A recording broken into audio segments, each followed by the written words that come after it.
That came off a Seaboard, I think SD40-2. Ended up being a CSX engine. It's actually stamped on the back.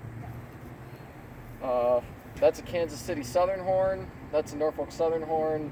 This is actually off a BP engine. It's never mounted. It was brand new, and that's an Illinois Central horn. Oh, okay. That came off a wrecked SD70. And then it's train time. Maybe there's an air leak somewhere. I think it's your parts.